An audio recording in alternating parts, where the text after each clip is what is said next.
That pause, Sagrada's meowing. Sagrada's meowing in the background. It's okay, baby. So we're back. It is a struggle to always restart this, I honestly found, but now we're rekindling our connection. So let us reflect on the past year, not fully dwelling anymore, but reconnecting it to this year so far.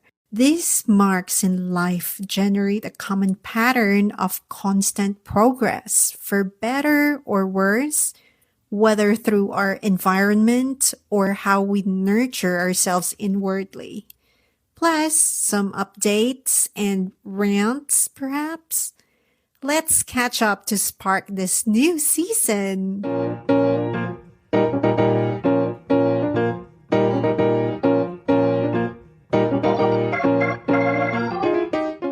Welcome to Human Thesaurus Presents Epitome Anatomy. My name is Wish, and I talk about something, somehow, to dissect a word or phrases relevant from my life to yours. Ready for the epitome of evolution? Let's go.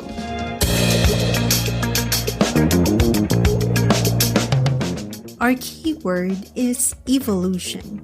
According to Merriam-Webster Dictionary Online, evolution has many angles, but let's focus on its essence surrounding unfolding and growth.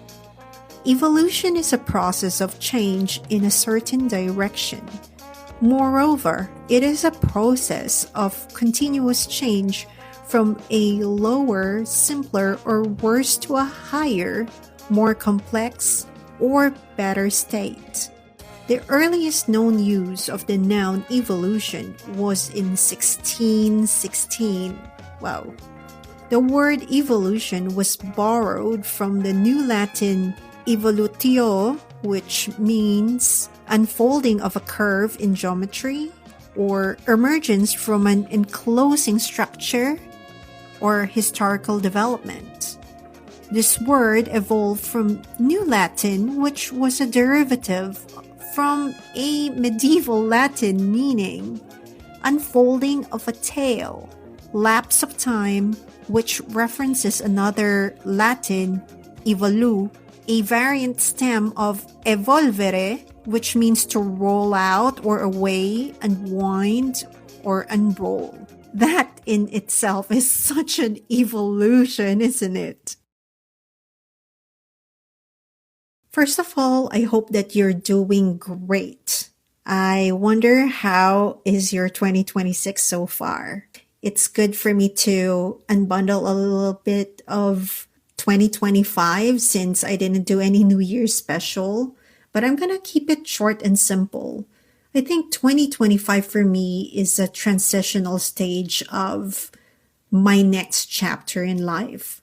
From finishing up 4.5 years of trying to get pregnant and going through IVF and all of its upsides and downsides for me, I think it really pushed me to a quest to figure out what I wanted to do next. To be honest with you, I'm still figuring that out, but it's getting easier for me to see the evolution or change in my life so far, coming from one kind of a life job to another.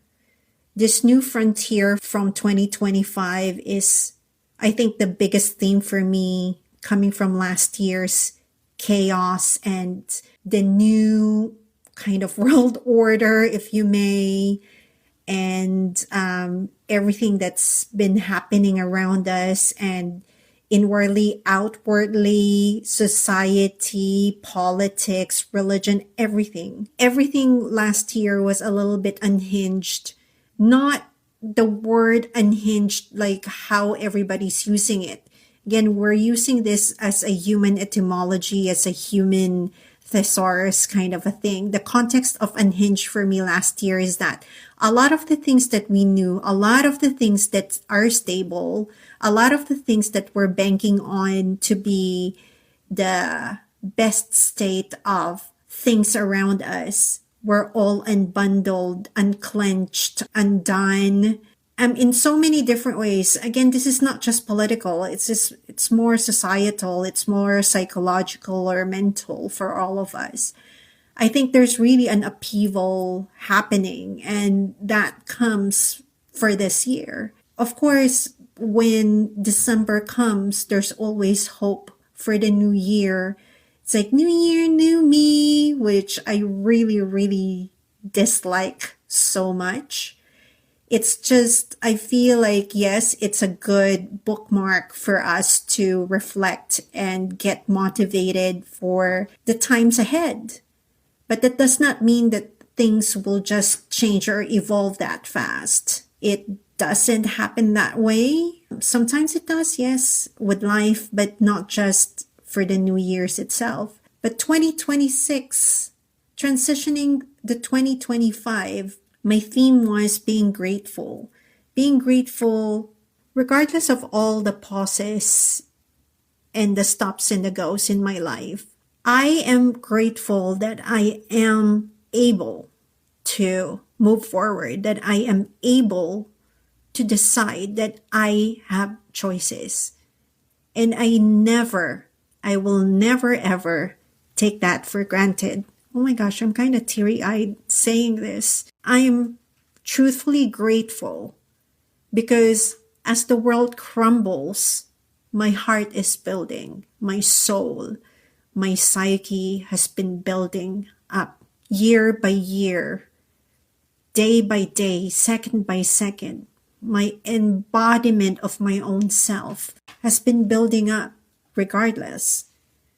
I'm going now to the next topic of my life because I should update you what's up because I had a longer pause in terms of I thought I'll be back first week of February for this podcast, but in between my seasons now I took a little bit more time to record again and to keep this going every fortnight. It's just there a massive, massive change that happened the past few weeks because last December, this started actually 6, 7, 8, 8 months, almost 8 months ago, about a thorough planning of logistics, etc.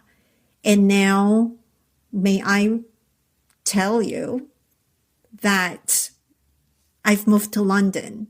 I've moved to London with my husband and my 2 cats. It was a long journey because we have to move out of the house, pack everything up, the logistics of all of it. And it's always like a massive hassle. I always take it as an adventure because logistics is something that I get excited about. Logistics is something that I can control. I think I love it so much. I just had epiphany right now. I think I love logistics because I know I could be in control of everything. I can do the things and the process that I needed to do is with me. So everything, the buck stops with me when it comes to planning. And I love that.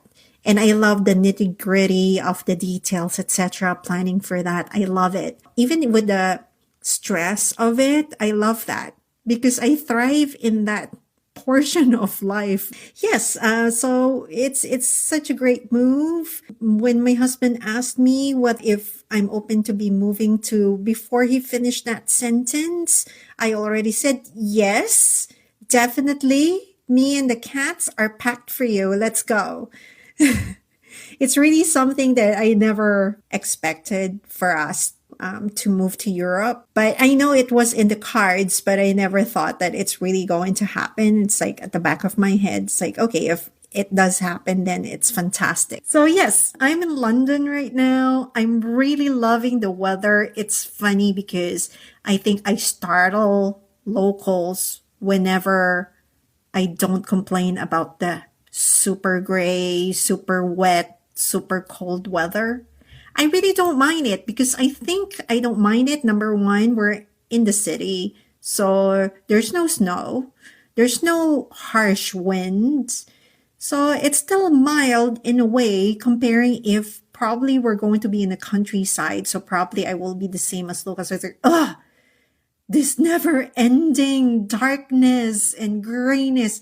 So, yes, and also I can't complain because I really do embrace this place. There are so many things in here that probably if you've been here for a long time, probably, or if you live here, or sorry, if you were born here, probably you don't see.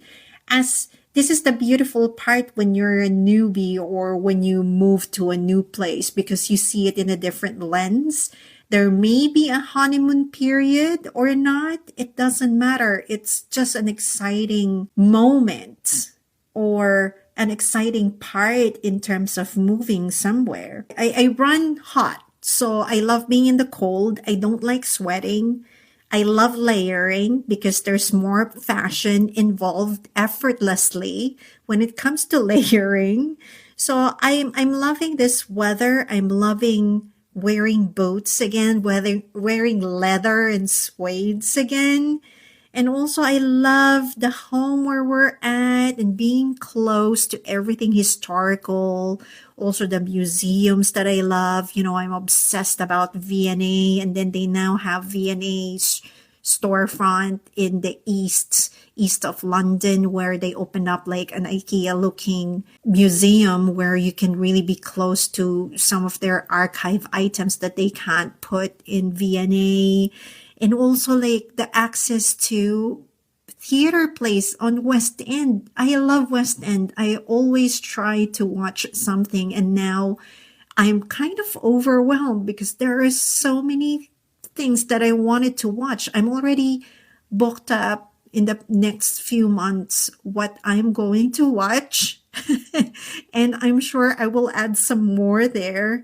So, yeah, it's just there's so many things for me to do. Ever since we came here until now, even my husband noticed I'm always outside. I'm always doing something. And also, I'm busy inside the house organizing our new home. Yes, I always have a lot of chores and errands, especially, you know, you're in Europe. We came from Asia where we can get help, like someone could help me clean the house regularly, not just on my own, or someone's ironing because I don't like ironing.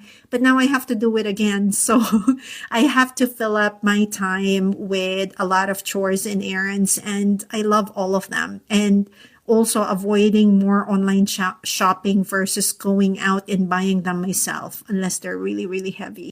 Every time I move, there's a certain reinvention that I partake at because it's always exciting for me.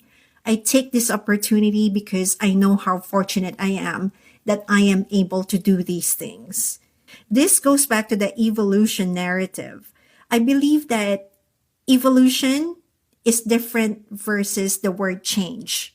This is, I think, more psychological in terms of how I see it. For me, evolution is less threatening for people because you're just going to transform or reinvent or improve or eliminate things in your life. So you evolve into something, you grow. So this is the part of it versus change. When you say change to a lot of people become pensive, become a little bit, it has a certain connotation that's a little bit more threatening. When you say change, there's a lot of fear involved because sometimes, you know, why can't you change? So immediately your psyche will involve that, what? I'm just going to flip? You know, it's just that fast.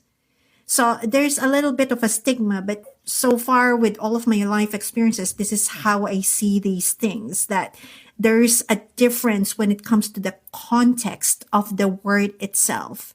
The soul of the words, these words, evolution versus change, they're same, but different when it comes to the tone of it. So in practical terms, they're kind of different for me, the way I carefully use change or evolution. These change and these evolution in my life, I always welcome because it's an opportunity. Like if you have an opportunity to evolve, that's a privilege already in itself because that means you have your agency. You can use your agency to choose. That's extremely a special gift. Coming from this, not everybody can do this. a lot of people would ask me this. How do you accept change? How can you evolve just effortlessly? I suppose it's not really effortless. There's always an effort when it comes to your conscious evolution or even subconscious change. The big thing about this is giving myself grace that I could do this, that I need to do this, because if not, I'm going to get bored. So there's still a self-reflection happening that's still within the realms of my control when it comes to evolution and change in life. Not everybody can. Again, not everybody has the agency to do this. But even if you don't, we constantly move forward, whether you like it or not. We constantly move forward for the better or for worse. But how are you going to make it better or make it like palatable for yourself? When you're doing something good for yourself, that will also reflect outwardly. I necessarily just welcome change. It's not just accepting it. It's just welcoming reinvention, welcoming circumstances in life and finding out where it's going to lead me to. I think it's always been like this for me, even if I didn't know anything better. Well, I don't know everything now, but I still have a lot to learn, especially in this type of a town called London. There are so many things. There's so many. I don't know anything. As soon as I enter one museum here, it just reminds me how small of a person I am, historically speaking, that there is so many things to learn. There's still so much. And why do I care about history? It's because looking back and reflecting back from there, then you can see the evolution, the change, the good things, the bad things coming from there versus now. Or there are some things that never really changed. There's some things that evolved too much, that it's too much. So there are so many things of that. And I'm in the center of that. When it comes to fearing the change in you, I have a different take in terms of the fear that is riding into your evolution or the change of something in your life. I tend to conquer my fear as much as I can because I'm extremely curious of what's that conclusion, like what's next. If I don't do this, then I'm not gonna find out what happens post-fear. All of the things that I've done in my life, there's always fear in there. What if I'm not good enough? What if I fuck it up? What if I fail? What if people hate me? Like there are so many of that all throughout my life, but I don't let them take over me. I was like, okay, then fuck that shit. I will do it. I will do it for the sake of me finding an answer why I wanted to do it in the first place, even though it's very scary. I'm that curious to do things. But of course, I'm being realistic too. It's also a choice. It's also having your own agency because there are some things that I fear, that I am fearful for, and I can't do anything much. For example, swimming in an open ocean. It's something that there's no reward for me knowing if I swim in an open sea that, oh, this is cool. Like I don't mind just being on a boat fishing, but I don't need to swim there. So yes, everything is objective. Everything is not perfect, and that's part of the entire journey altogether. This is probably a very beefy first episode of my 5th season, which I am grateful for.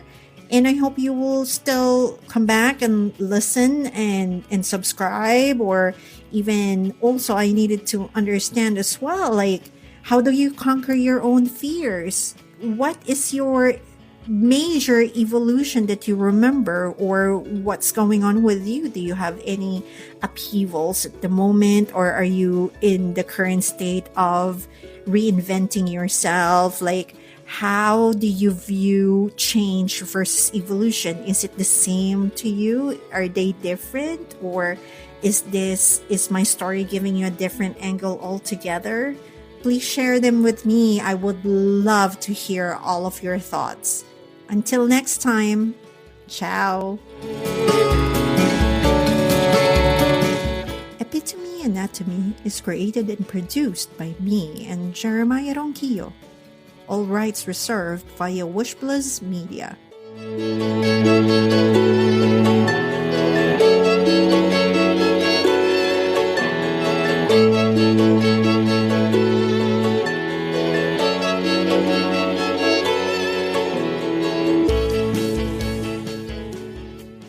So, this is an impromptu extra recording that I'm making while editing my first episode. The past few days has had a lot of chaos and war. And yes, I'm aware there are lots of wars happening apart from this and even before this. But I'm just seeing the mood that everybody's feeling and expressing, or even not expressing, or let's say reflecting on. And there are lots of fear and uncertainty in the world. A lot of us feel helpless, not doing anything. Be as it may, it is shallow to say that I will still continue to do my podcast, not because I wanted to escape, but it's because the world still needs to go on. We have to be creative and we have to use our platforms in many different ways. I am not going political here, but it's really more of whatever we can do in our everyday lives in the littlest way we know how. We shall do it. We shall do it in a spirit of humanity. As simple as being kind out there with a lot of people with probably hidden anxieties and depression about what's happening around us. I think that is more than enough for you to feel that you're contributing to the society. We cannot allow evil. We cannot allow bad things to go on. We as humans have always been resilient, but at the same time, we have to keep on being compassionate, thoughtful, and creative. Creativity is a resistance to giving in to things that we don't agree about. Everything seems to be on the wrong footing, or every single part of humanity, morality, and ethics is being challenged so much right now. And more than ever before, because of all of our access to information. So please hold your ground with humanity and what you believe in. I'm not preaching here. I am just letting you know that it is something that needs to be spoken about. In my littlest way, I will continue doing my podcast. I'm talking about humanity, but it's really more of continuing what I've started. Create the space where we can still talk about morals and beliefs and something we're entitled to even do. Speak our minds.